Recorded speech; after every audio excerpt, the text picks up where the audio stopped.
Now from Archaeology News Northeast, the latest archaeology news and interviews from around the UK. This is Tales from the Trowel with Jackie and Sarah. Welcome back, everybody, to Tales from the Trowel. I'm Sarah. I'm Jackie. Today we're at the Roman Army Museum in... Just about in Northumberland. Yes, Rachel and Sophie. So, Sophie, can you tell us a little bit about what your job is here at the museum? Yeah, absolutely. So I work as the Activity and Diversity Officer, so part of the Magna project, which is really kindly funded by the National Lottery Heritage Fund and all of the lottery players, meaning that we are able to work for the next 5 years to really widen our engagement with the public and get everyone really excited about the archaeology, the history, heritage and culture that we're finding here at Magna. And my role is to bring it to those audiences, get them excited and let everyone know that archaeology and history is for everyone, it's for all. Oh, amazing. And what about you, Rachel? What's your job? So I'm the senior archaeologist for the Magna project, so I find all of the things for Sophie to then go and tell everyone about and get everyone excited about. So in the summers, we excavate from April to September. So during then, you can find me out in the field in most weathers. Not all. We do draw a line somewhere, but out in the fields leading the excavations with our wonderfully dedicated team of volunteers that come and excavate with us. And in the winter, we then flip over and go into sort of research mode and start actually working out what we found, because everything goes a mile a minute on the digs in the summer. So having time to sit down and work out everything, do the research behind the scenes, so as when we reopen, we've got a full pack of information on what we found, and if any of that feeds into Sophie's work, we can sort of hand that over and let her lead really exciting, excellent events. Mm-hmm. So was 2023 the first year of the Magna dig? Yes, so the project officially got underway July 3rd was when we opened the excavations, so that was day one, year one.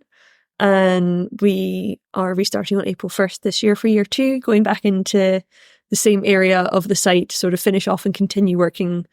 Currently, we're excavating Mile Castle 46 on Hadrian's Wall. Right. The eastern half of it. We don't have the western half, so we can't excavate the western half of it. But having only half is not slowing us down or hindering us. We're still finding lots of really interesting and unusual things to chew over. So I was reading that the Magna project has begun because of the effects of climate change. Can you sort of explain what's been happening out in the fields? Yes. So Magna is a very wet landscape. There's a reason we're inside the museum at the moment and not on the site today. And actually a large part of the field is a bog, a peat bog. Peat bog used to be a lot larger than it currently is. It's been shrinking and drying out, and one of the ways this has become really obvious is there's actually some mystery archaeology rising out of the field. So two features that we're targeting in the next couple of years of excavations weren't visible a decade ago. The field was completely level around them. You never would have spotted them. And one of them, sort of well complex, is now standing about a metre proud of the surrounding field. And this is just because of the peat bog drying out and shrinking through damage of climate change and the sort of increasingly hot summers and big spells of drought that we're getting, which are not typical for this part of England. Much the same as the northeast. It's a fairly damp environment, or it should be. So it must have been quite a surprise to have everything kind of appear, or you're aware that things were there beforehand? I mean, we obviously knew that there was archaeology here. The fort platform has always been visible, so the site that we're excavating is across two fields, and one of them is dominated by sort of large square raised platform that is the outline of the old fort. And that's always been visible. So we knew there was archaeology in the region, and obviously the line of Hadrian's Wall is pretty well documented at this point. But what lay in the space in between the two of them was a little bit more up for debate and interpretation. We knew we had the Vallum, sort of southern defensive ditch, and the Mile Castle, but that was kind of it. And now in this between space is where all of these features are starting to pop out and, raising questions about, are these Roman? Are they not Roman? Yeah. Are they to do with the occupation of the land after the Roman occupation? The museum that we're in right now used to be a working farm called Carvarren Farm. Mm. So do these features relate to the use of the farm, or are they related to the fort? So that's sort of the other reason we're going in to excavate them, not just because of the potential impact of climate change, but also to see, well, what are they? Yeah. Now that we've spotted them, we kind of want to know what they are. Yeah, they're related to everything else around it. Yeah, exactly. So over at Vindolanda, I think, am I right in saying there's like 9 levels of archaeology over there? So is this what you're hoping to do, so to give a bit more of a story to this area? Yes, so Magna Fort has been minimally investigated for a fort on Hadrian's Wall compared to a lot of the others. Bird Oswald is the next fort west of us, and then forts like Housestead further east of Vindolanda, and obviously Vindolanda we've been excavating continuously since 1970. So there's quite a bit of research been done over there. We don't know how many forts there are at Magna. We know there will be multiple. Magna was built before Hadrian's Wall to guard the Roman road called the Staingate. So there should be multiple forts stacked one on top of the other, but how many is still up for debate. We will hopefully find out by the end of the project. So one of the goals is to dig through all of them. Yeah, I was going to ask you about the aims of the project. What do you hope to achieve by the end of it? Yeah, so we're hoping to effectively create a transect through the site's archaeology from north to south. So we're starting up at the northern corner of the land in Milecastle 46 and then digging our way south. We're digging across the vallum and across the mystery features. There's a set of ditches and then the well that have popped up.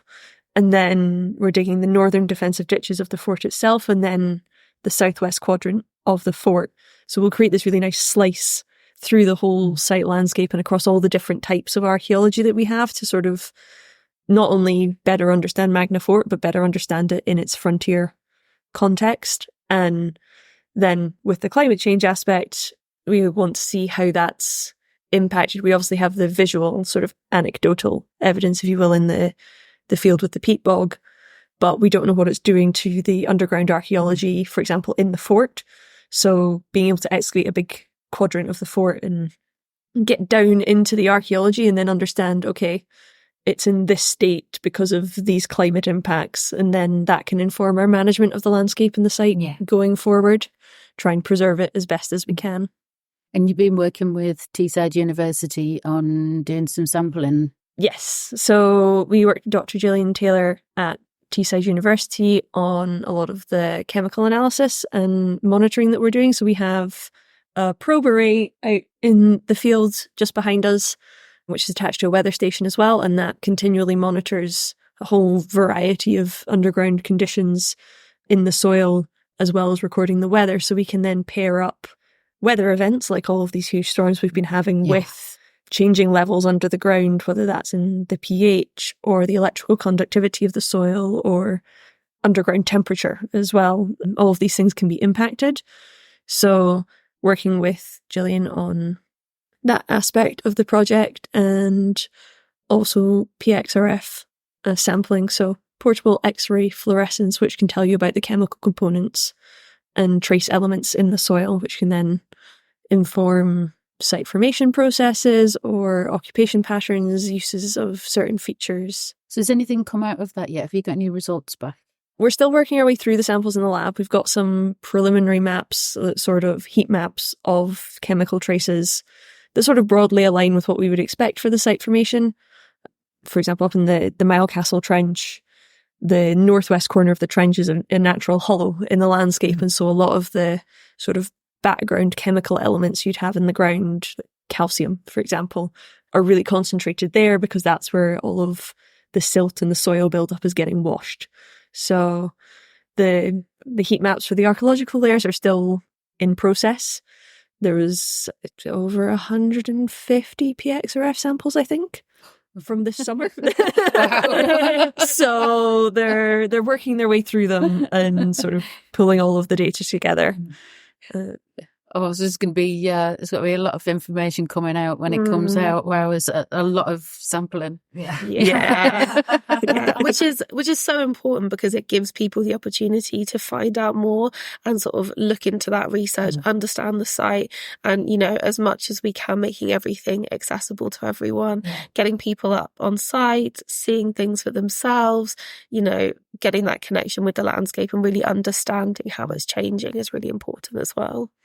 I mean, you look out the window and it's very quiet, you know, and you've got to sort of take yourself back in your mind to just how busy and, you know, like how much industry, you know, servicing was going on.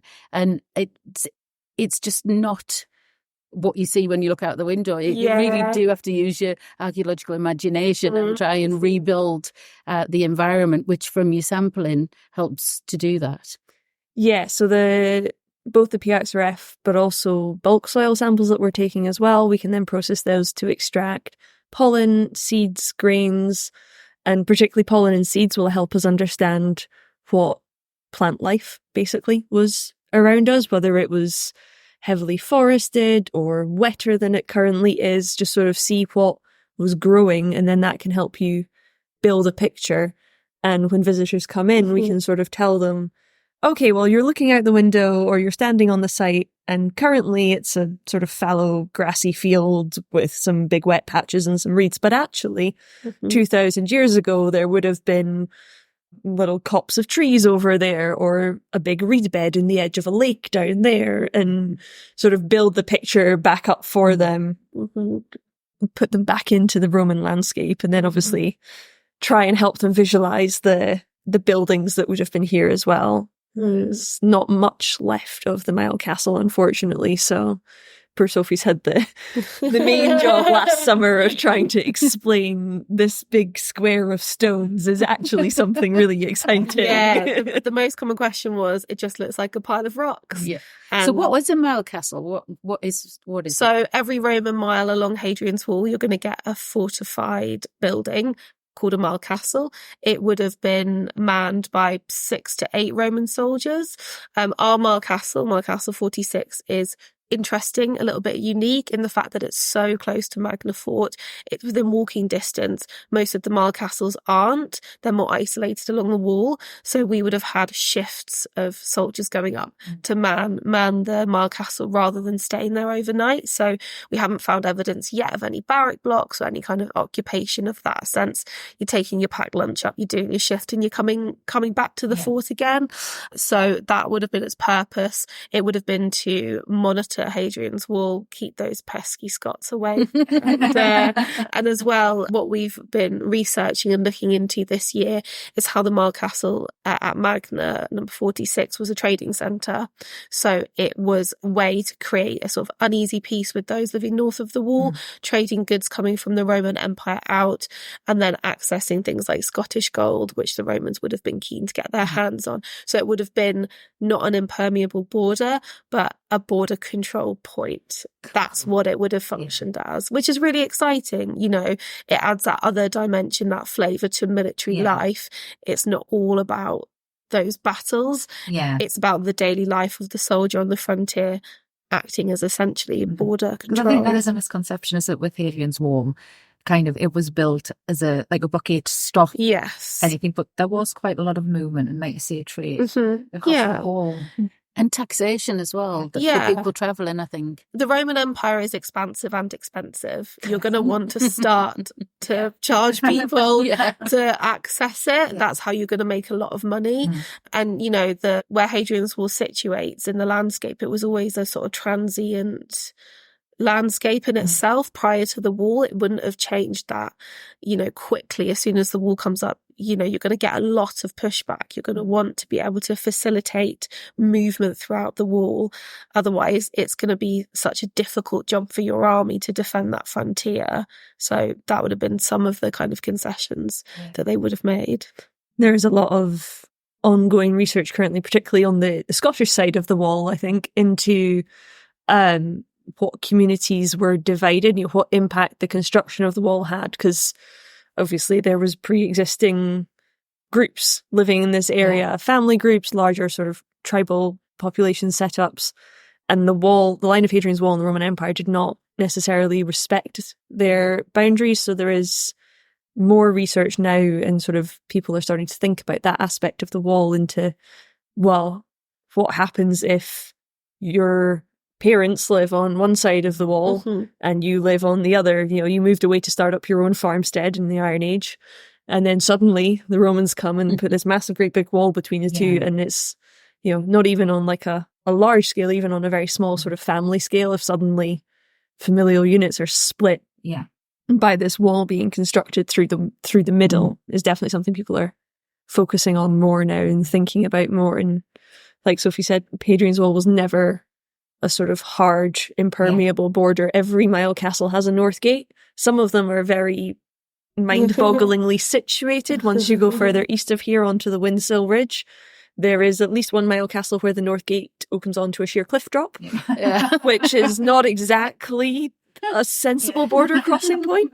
The Romans are predictable. If they say they'll build a Mile castle with a north gate every mile on the wall, they build a Mile castle with a north gate every mile on the wall, even if that means you have to jump off a cliff to go through the gate. So it was always much more actually fluid. The skydiving team that they yes. Roman paratroopers. It's where they practiced, So do we know much about the communities on the other side of the wall? We can, not today, maybe today, if the weather continues to improve. We can see the local Iron Age hill fort for the northern communities, actually in Dumfries and Galloway near Lockerbie. Burnswork Iron Age hill fort. On a clear day, you can see all the way from Magna to that hill fort, so you have a visual link to the northern communities. We know that the tribes based in this region didn't necessarily love the Romans. They were not necessarily their biggest fans. They, unlike some of the other tribes in Iron Age Britain that became sort of client kingdoms first, pre the Roman conquest or very early on in the Roman conquest of Britain, they were never particularly interested other than what they could get out of the Roman army and the Roman Empire. So the sort of trade networks that Sophie was mentioning over the course of the Roman occupation of Britain, they have to send increasing amounts of Roman silver north because it's that thing of you always want what you don't have in Scotland. We have natural gold resources but not silver. So obviously for the Scottish nobility and the tribal communities, silver was a status symbol. That's what they wanted, and they could get that from the Romans. So they start trading with the Romans, but then they get greedy and sort of threaten attacks and raids and causing trouble. So the Romans have to send more and more silver to try and placate their neighbours because they don't want to deal with an incursion. Eventually it fails, as the whole sort of Roman occupation of Britain fails, and the wall falls. Not literally necessarily, but it no longer becomes a defended frontier and goes back into chaos. We talked about the English side of war. That it stops there. It's a barrier, and that's that. So there's where people on the other side. There was that movement. There was right up into Scotland. I mean, I remember there was Roman silver found. I think it was Aberdeenshire. And I remember there was a bit of a hoard down there. How did they get there? And I remember at the time when I read that, because this was going back some years, I'm thinking, what was it?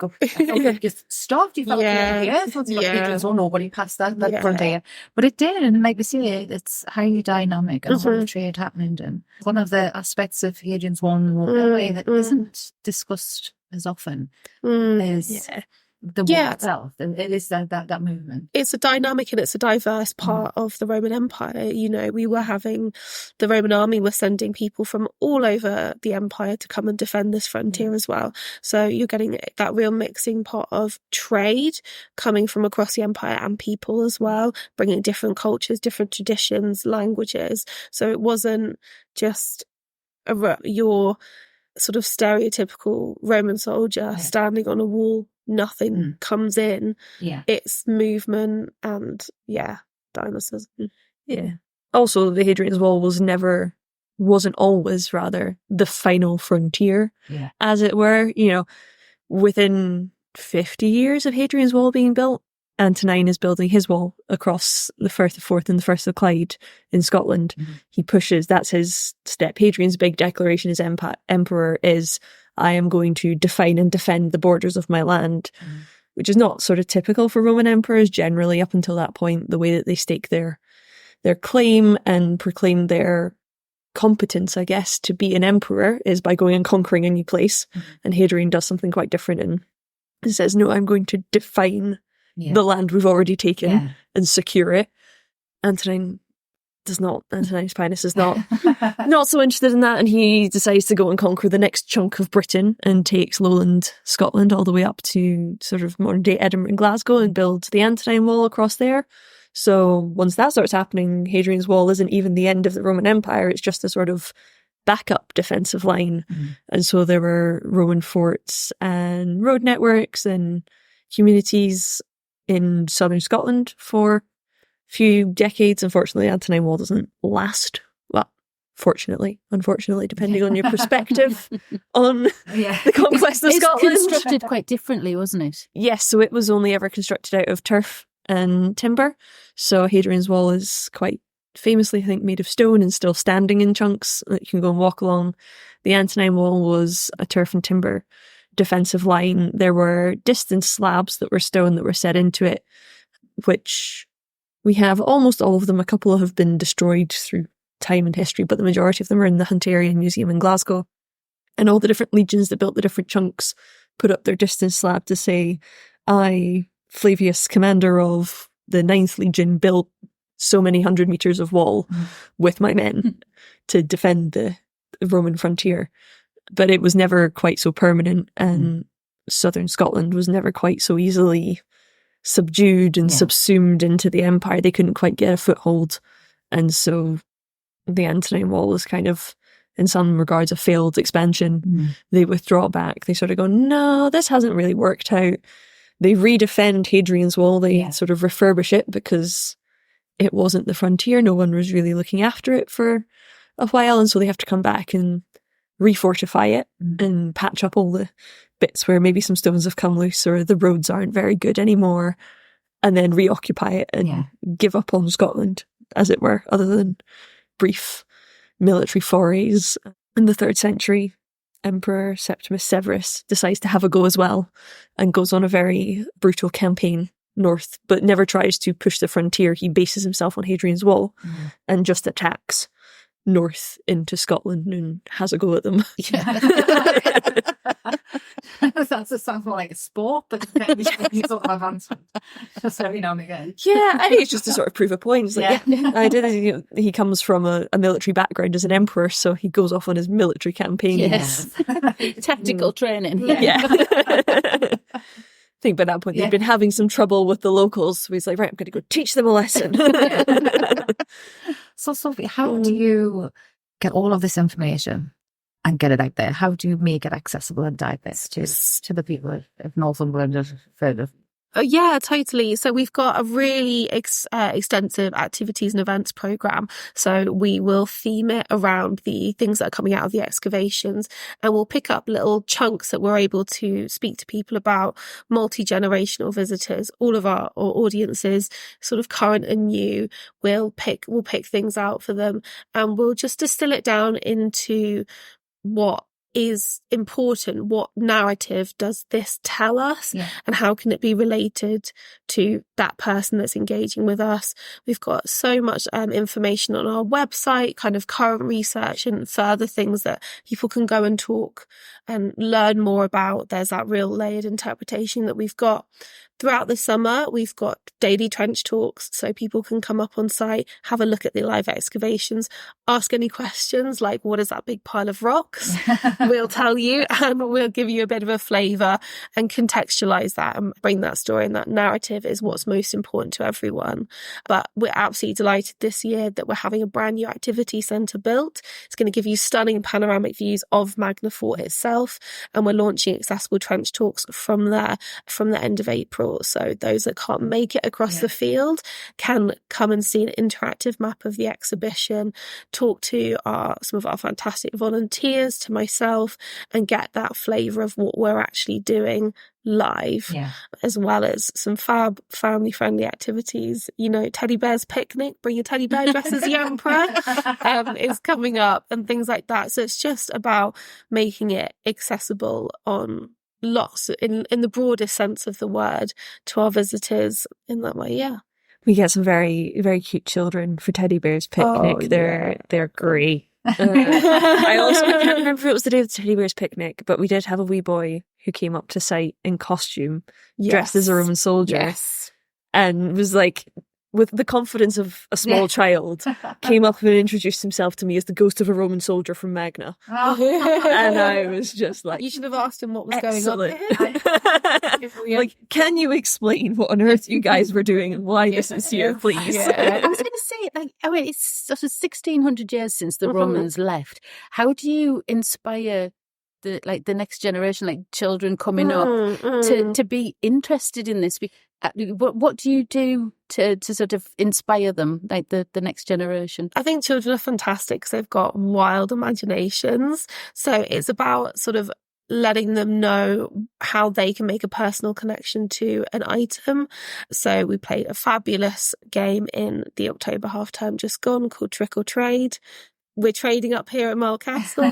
We were getting the children that were coming in to trade an object that they found in the museum for a prize, and, you know, getting them excited. And then we can engage them and talk to them about, okay, so what you've just done with us is what the Romans would have done here. And you're trying to make that personal meaning and personal connection to them. We're doing some fantastic work currently with 2 sixth formers from the Northeast on our youth panel. And we're looking at the impact of climate change in archaeology. So history and archaeology underpins a lot of what we understand about society and culture.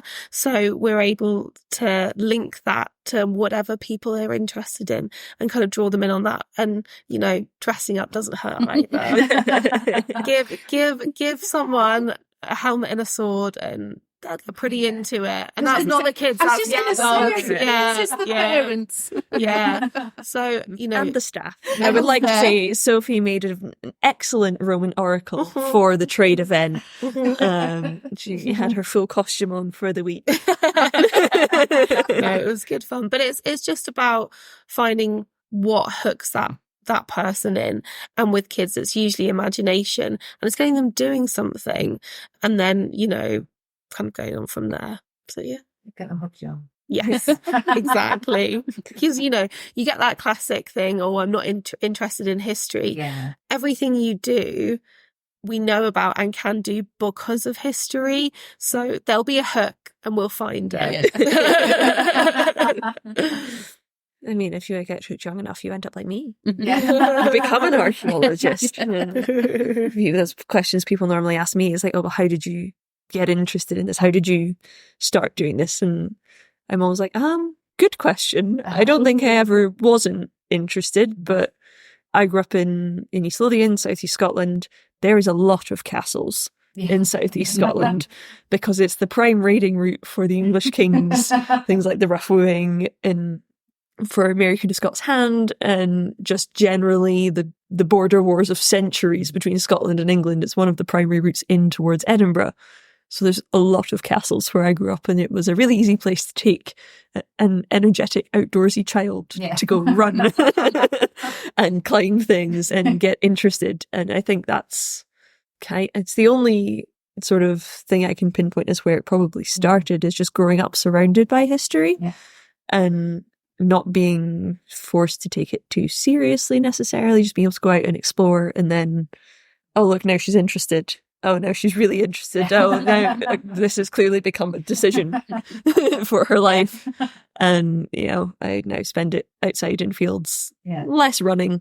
You know, sight, health and safety takes precedent, less running around, but still climbing on things, still finding things, still trying to figure out. Yeah. That's what it is. You've got to keep the excitement going. Oh, definitely. I think keeping the excitement going for both like the visitors that come to us with Sophie's work, but also with the volunteers, can be a big part of my job. Yes, I'm here for the technical side of things as the professional, if you like, on site.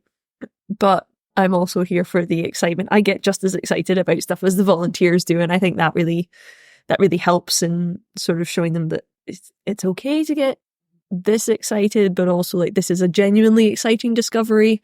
I mean, when the person running the dig or the person who does this all day every day for a living is just as excited as you are, I think that really helps with engagement and sort of proving to people that this is interesting and exciting. They can really pick up on, your energy. The day we found Hadrian's Wall in the trench, I was dancing on the spot in front of all of my volunteers, and I did not care because I didn't think it was in the second last week of the dig last season. I didn't think we were going to get any of Hadrian's Wall.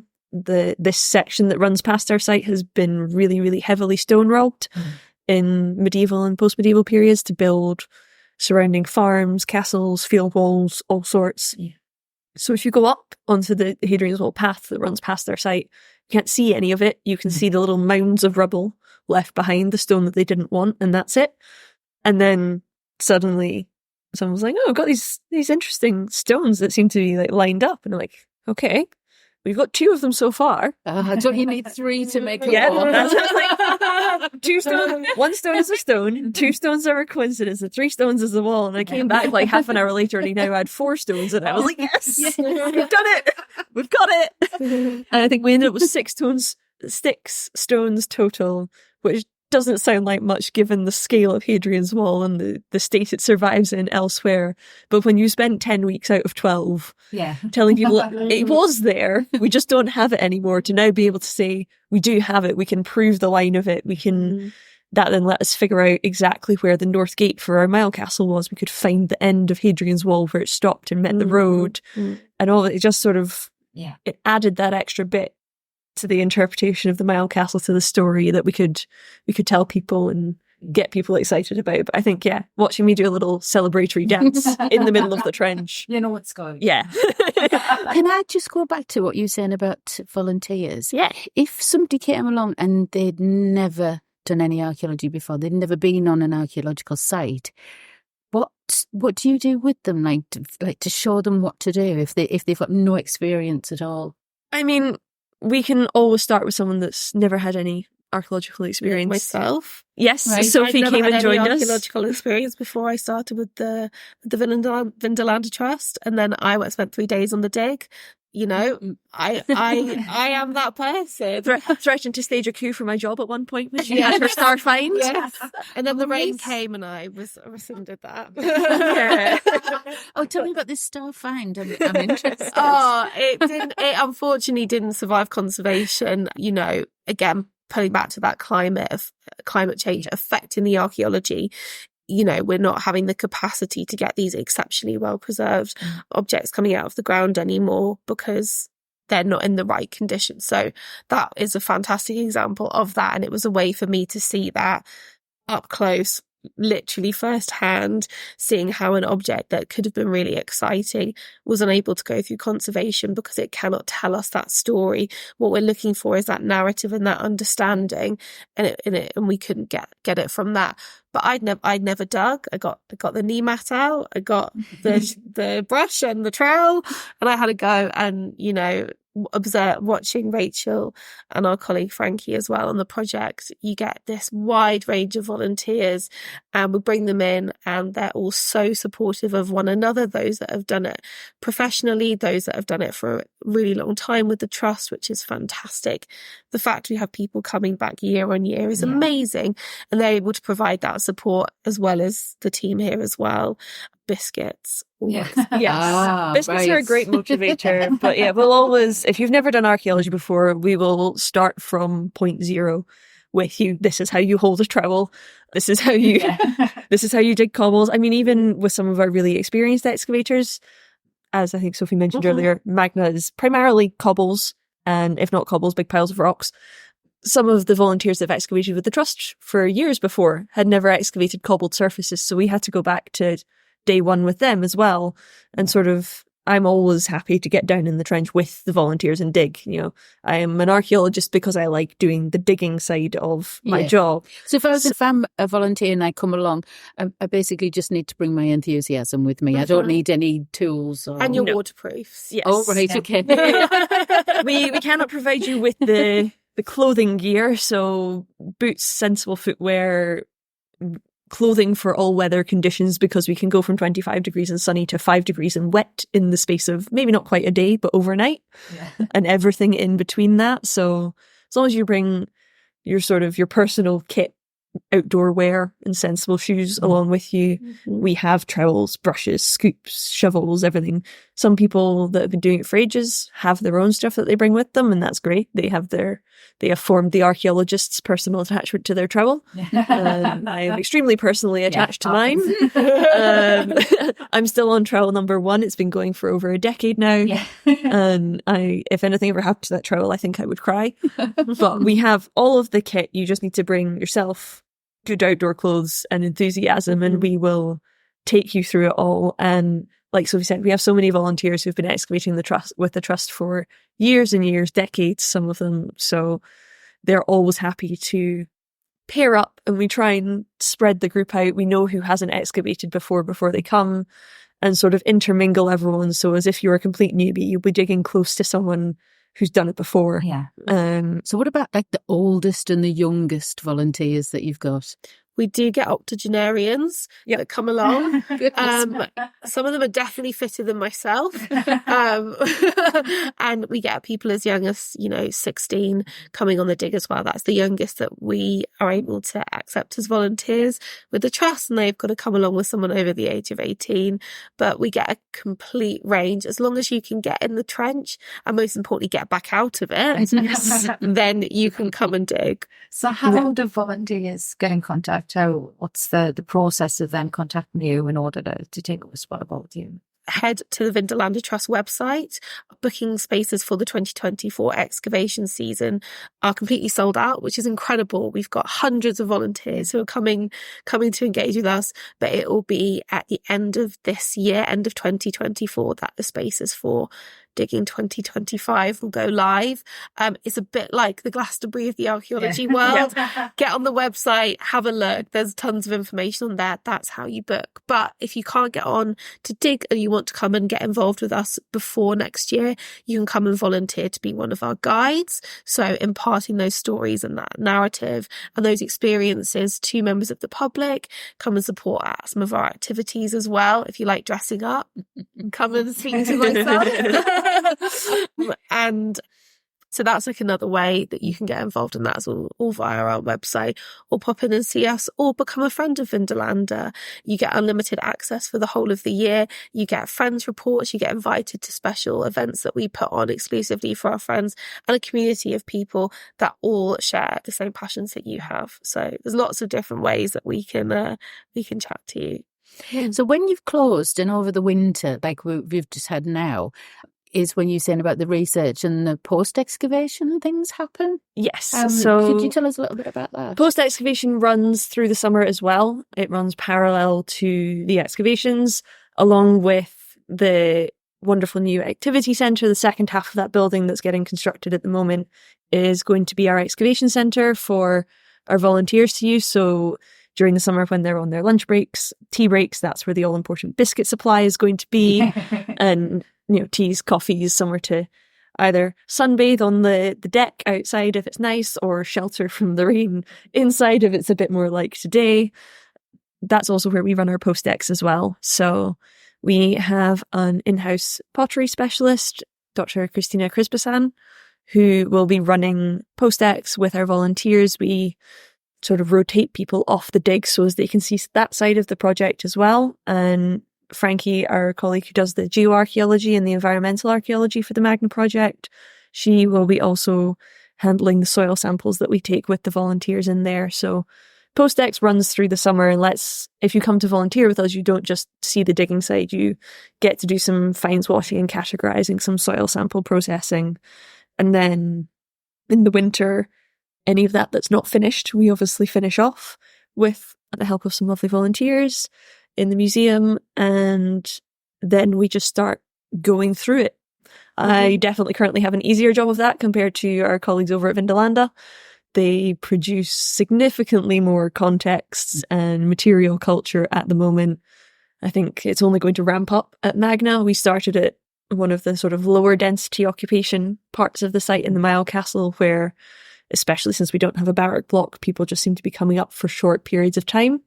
And we're working our way back in towards the fort, and we end up in commanding officer's house, however many of them that there are, one on top of the other. So by the end of the project, I will have the same hundreds and hundreds of contexts and tens of thousands of shards of pottery to look at. But we sort of worked through all of this material in the winter. Christina, obviously, as the pottery specialist, deals with the pottery, all of our small finds that glass objects, metal artifacts go to our curator, Barbara, and she sort of puts those through conservation. Hopefully they survive, but not always, sometimes, and they go into the main sort of Vindolanda collection database and storage. And if there's any sort of key artifacts or discoveries from the summer excavations, that's when we can really hone in on those for research, as well as more general interim reports on sort of the technical version of what I did with my summer, basically, is what I write a lot of. So what's the most interesting thing that's come out from Magna so far? Interesting for me or interesting for the general public? Well, the general public I always get asked have you found any treasure? Yeah. And I think treasure's subjective. What's precious to me could be a fingerprint, in a piece of ceramic. But, to people want gold, that they're looking for real rings and, proper treasure. But what would you say is like the most interesting thing that's come out? Well, no treasure so far. I think the structural evidence of the Mile Castle is really interesting in telling its specific story. The dimensions of the internal space tell us it's one of the largest Mile Castles on the wall. The width of the wall tell us it's one of the earliest parts of Hadrian's Wall that's been constructed. It matches with the width of the earliest sections of Hadrian's Wall. They, as with all big infrastructure projects, they change their mind halfway through building it, and they narrow the wall. So you have the really inventively named broad wall and narrow wall construction phases. And our Mile Castle walls align with broad wall construction. So just even these really small details, really boring things on site, as like taking a measurement of how wide is the wall, suddenly tells you, oh, this is one of the earliest bits that they built. Why was this a priority? And this matches up with the two neighbouring Mile Castles are also two of the largest Mile Castles on the wall. So ours seems to be similar and sort of form a set with them. And so on a very sort of boring, as some people might think of it, archaeological side of things, that's actually telling us a lot about the Mile Castle that wouldn't immediately be obvious.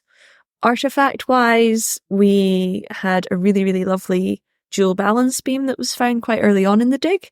It's one of only 14 found so far in the UK, and it seems to be a particularly sort of high-quality example. It's got silver insets in one of the arms, so it would have been used as a weighing instrument. This is why it sort of ties into the trade story and why we started to build a narrative around the trade at the Mile Castle. So it looks kind of like a sort of set of hanging scales wood, but it has these silver dots down one arm, which would have allowed you to slide a weight along the scale and change the balance point depending. Each silver dot marks a known sort of increment for weight. So you could either use it just with two pans hung off the end of each arm, or you could slide this weight along the arm and sort of change the balance. And that's been a really unusual object. It came out the ground in stunning condition. I don't know how. Stratigraphically, it was quite high up, which generally means preservation will be worse. The closer you are to the topsoil, which is the most sort of oxygenated, bacterially active part of any site, the worse preservation is going to be. Somehow this object came out just looking like it needed a quick bath. You could see the silver inset straight away from pulling it out the ground, and all of the detail of the little loops at the end of the arm and the suspension hook in the middle. It was all there. And I am sure it got more than just a clean, but to a non-conservator's perspective, I was like, it's not corroded, it's not deformed by corrosion. It turned green because it's copper alloy, and that's what that does. But otherwise, just you could immediately recognise it. So is this going to go and display in the museum? Not this year, but hopefully in the coming years we're going to build a Magna gallery space case in the museum as we find more things and as we have more of a story to tell. We'll get that. That's going to be interesting watching that grow as you find more things. Yeah, hopefully. Yes, touch wood. Yeah, so there's been lots of things sort of from the treasure aspect through to the structural, and then we also found a grave. We found a kissed grave on site as well, which is very unusual for Hadrian's Wall.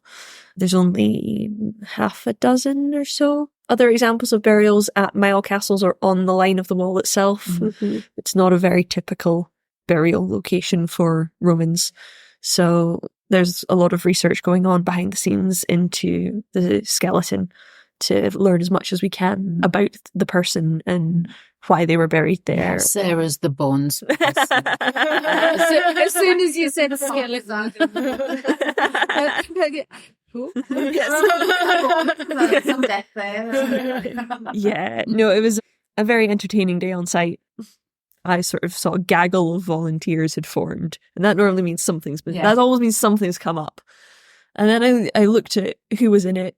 Specifically in that period, we had a cohort of forensic archaeology and anthropology students that had just finished their masters. This was their reward to themselves to go and come on the dig with us. And they were all there. And I was like, okay, there's not just a gaggle, there's a gaggle of bones people. Yeah. Bear in mind, we weren't expecting a body, given it's a non-typical burial location. So I then go over to see a pair of legs. And I'm like, oh, okay. Yeah, that's a person. I need to go make some phone calls. It's handy that they happen to be on site at the time. Yeah.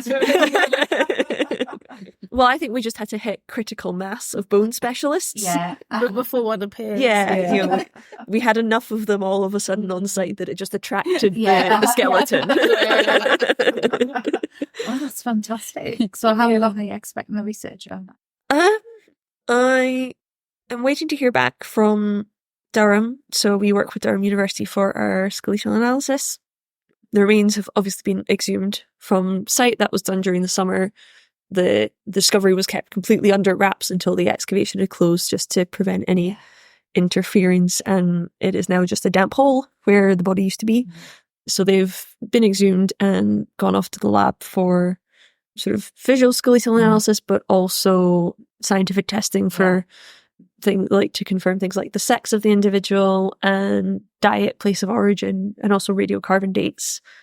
Radiocarbon dates will probably take the longest out of those things. Hopefully in the next few months we'll have answers from some of the other scientific tests and we'll be able to tell a little bit more about them than what we currently have. But we have to watch the space. Yeah, there's exciting things to come. Yeah. There's always something. There's always at least one thing going on. Normally at least 5 things going on back of house that we're collaborating with specialist researchers, either in-house or at other academic institutions to sort of pull together and tell as big of a story as we possibly can, as complete a story as we possibly can about the site. Exciting times. Oh, I've got plenty of those. If you want mysteries. Like every other thing last summer was like, oh, why is that there? First it was, oh, there's no barracks. There should be. Where were they living? Where were they sleeping?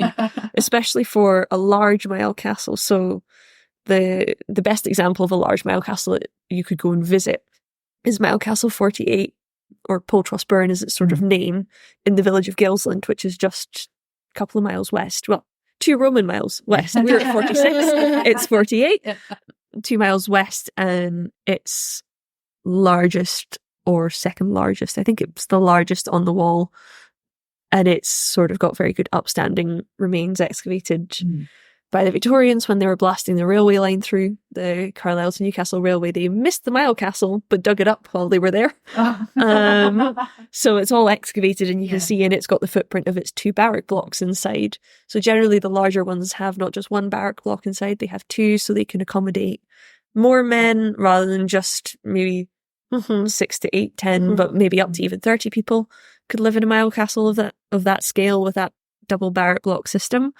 So for a large Mile Castle to not have any evidence of one in the half that we're excavating is maybe a little bit unusual. Yeah. I obviously can't say what's in the western half. There could be a miraculous double height barrack block over there for all I know, but currently we have no building. It's like, I was expecting a building here.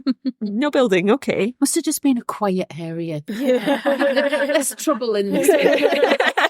It's like, okay, nowhere for them to live, that's fine. And then we found a well where there should have been a building. I'm like, okay, that's not normal. Yeah. They don't normally build wells inside well castles. Why is this here? They're not exactly short of water supply. They're next to an ancient lake. So yeah, there's been an ongoing list of mysteries all summer. We've been able to really track our sort of experiences through our dig diary on the Roman Army Museum website. So it gives you a live sort of reading of what we're finding and what's coming out, and kind of keeping up to date with how we're interpreting and understanding the site as well when you're not actually here, which is fantastic. So when does the site reopen to the... On the 10th of February, visitors can come to the Roman Army Museum and see our brand new shop, cafe and Septimus Severus exhibition in the gallery, and as well as the rest of our fantastic collection. And then come the 1st of April, we'll be starting excavations, and during April and May, our activity centre will be open, and all of our events are up on the website, so people can come and hear those accessible trench talks, take a walk up on site, or come and join in at any of the events as well. Sounds like a national park. Season. Oh, yeah. Never stops. And also you mentioned that there was National Lottery Heritage funding, and just being made aware today that there is a little, sometimes you can, if you're a lottery... Absolutely. Yeah. They're involved in a different way. Yeah, so all of the National Lottery players are contributing to us to be able to do this project, do this research, engage with current and new audiences. So if you purchase a National Lottery ticket on a specified day, which will be made available through our website, you get free entry to both the Roman Army Museum and Magna Fort and Vindolanda Fort and Museum. So you can come and see with your own eyes what we've been up to, and that is completely for free with the ticket as well. Fantastic. Thank you, Rachel and Sophie, for your time. No, thank you for coming to see us. Fantastic. Yeah, come back soon. Oh, we will. Once the excavation's up and running, maybe with some sunshine. We're coming for biscuits. Yeah. We're coming. No, that's fabulous. Thank you very much. Thank you. We'll be back next time with more Tales from the Trowel. Make sure you like, follow and subscribe from wherever you get your podcasts so you never miss an episode. Tales from the Trowel, an Archaeology News Northeast production in association with Bitmatic Productions.